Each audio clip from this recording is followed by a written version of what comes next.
ଯଦି ଦୟାକରି ଧ୍ୟାନ ଦିଅନ୍ତୁ, ଯଦି ସ୍ୱାମୀ ସ୍ତ୍ରୀ ଭିତରେ କାହାରି ଝଗଡ଼ା ହେଉଥାଏ ବା ବିଶୃଙ୍ଖଳା ହେଉଥାଏ, ତେବେ ଲୁଣ ଟିକିଏ ବାମ ହାତରେ ନେଇ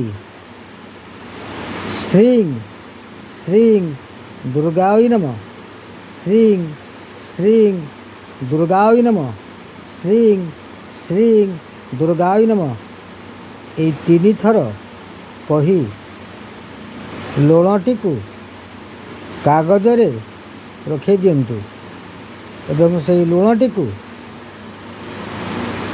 ପ୍ରତ୍ୟେକ ଦିନ ସ୍ୱାମୀଙ୍କ ଖାଦ୍ୟରେ ମିଶାଇ 21 ଦିନ ପର୍ଯ୍ୟନ୍ତ ଦେଇଥାନ୍ତୁ।